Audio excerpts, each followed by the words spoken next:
No sound today but rain without edge. The geese have settled along the creek bottom or flown away, but we're still here. Reading the Iliad aloud with Selena last night, the only fault she finds with Helen is that she left a daughter behind. You won't leave me, Mommy, she says. The puddles in the field are frozen.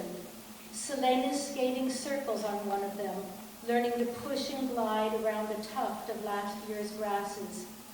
She's been sailing in circles for 2 hours now, pushing off on one foot, catching rhythm with the other, learning to glide and push and glide.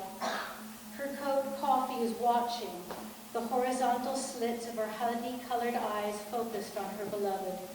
Beloved of goats, ducks, cats, and horses.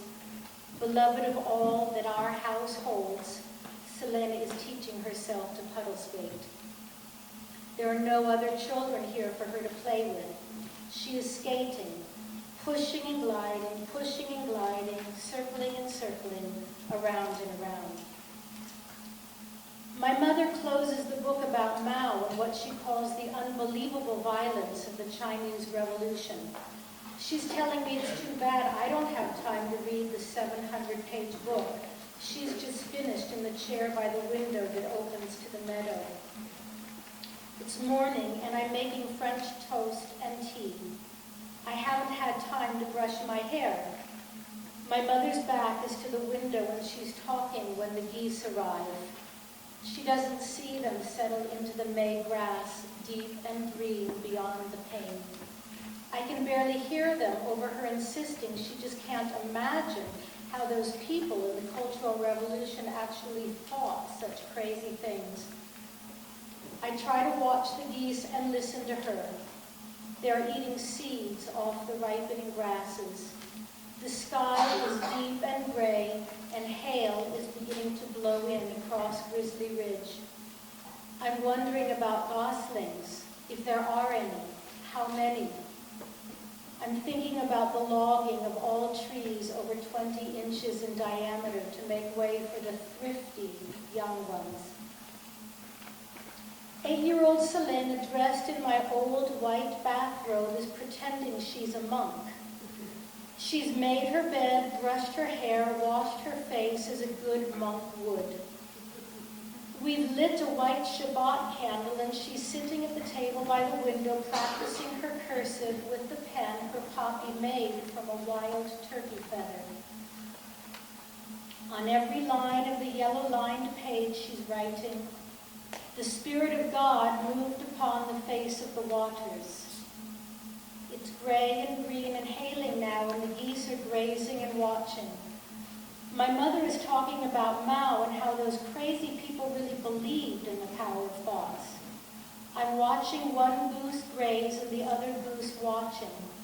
I'm watching Selena, thinking about the timber sale, how the candle flickers, how the orange flash of flicker feathers in the oak and pine at the edge of the meadow will go out like a candle when the chainsaws tear through the flesh of the standing trees, dragged bleeding from the valley.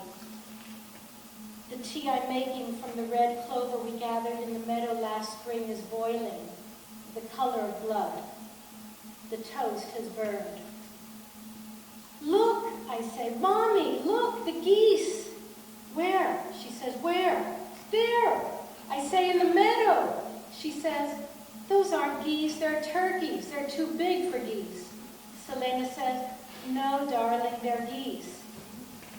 Selena, I say, "Look, they're getting ready to fly, look." And the birds the color of incoming sky stretch their necks toward the storm.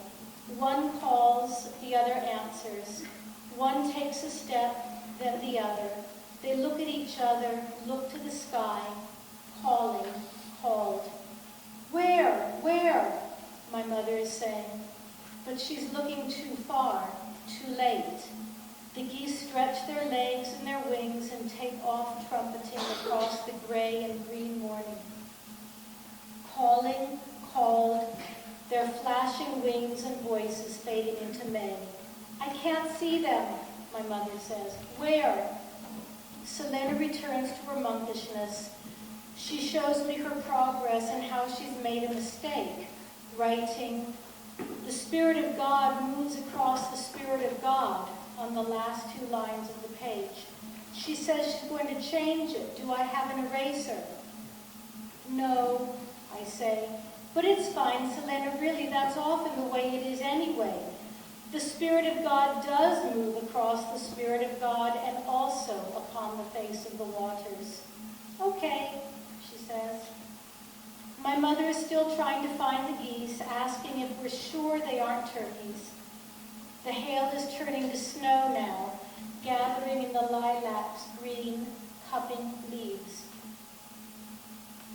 On the other side of my reflection in the window, moonlight pours into the valley like milk into a bowl of light. The quail are roosting in the thickets.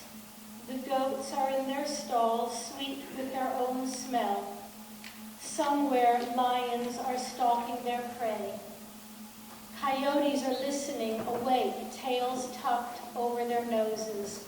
Somewhere, a bear is digging for grubs. An owl in a tree is watching. Mice are scattered in the field.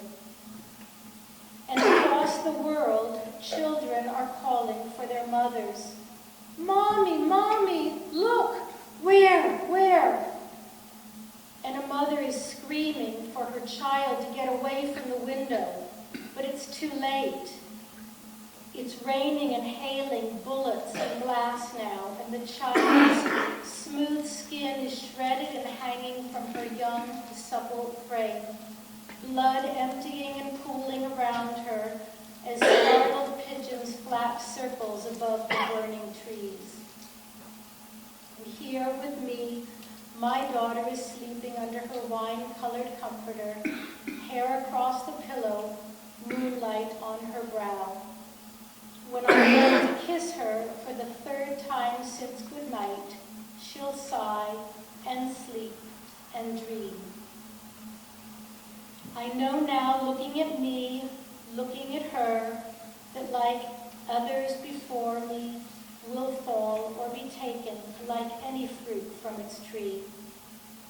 And I know that if I've loved this place, if I've loved life, I've loved my daughter infinitely more. If the sounds inside gel with the sounds of the deepest sea, my daughter's voice is deeper still. The length and breadth and space of her is, to me, the topography and terrain whose story shines and is unfolding before me. My mother is gone. Selene and I will go galloping. She will gain speed and pass me, looking back, smiling as I fall further and further behind. I will watch, I will be watching as she gallops on, gaining strength and distance, leaving me. Yes, I want to say yes, leave me, Godspeed, my beloved. Skate away across the face of the waters, skate away on circles of light.